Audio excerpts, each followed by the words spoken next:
สามสบายดีอาจารย์น้องซื้อนักข่าวละครการแพทย์ปีหนึ่งเหมือนจะมาสาธิตการแย่กระเพาะเนาะก่อนว่าสิไปแย่กระเพาะเขาจะสอบทำประวัติคนเจ็บประวัติคนเจ็บมีชื่อว่าพอลี่อายุ50 ปีบ้านทงเมืองปากเซแข้งจำปาซักเนาะสาเหตุเขามานี่แม่แย่กระเพาะเนาะเขาสิไป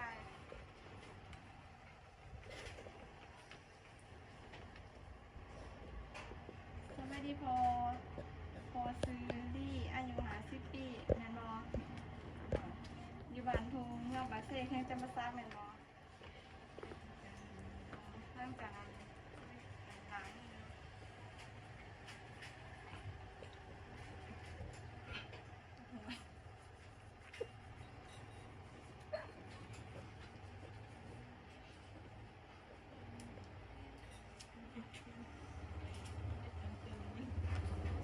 แต่ละภาพ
ห้างกระหายพร้อมกันเลยเนาะ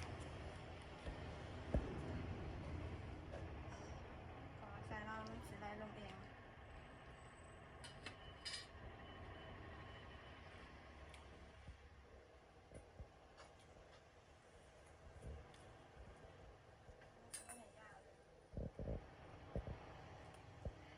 ข้าวโพดไห่อันนี้เนาะข้าวโพดไห่มนเลยเนาะแล้วมันจะไล่ลงสบาย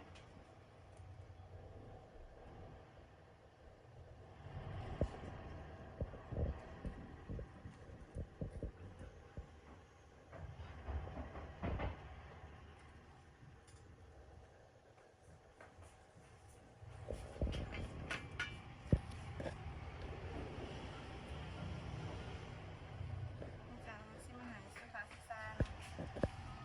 บ่หายพอนขอใส่เองค่ะกินอาหารบ่หายกินรสเผ็ด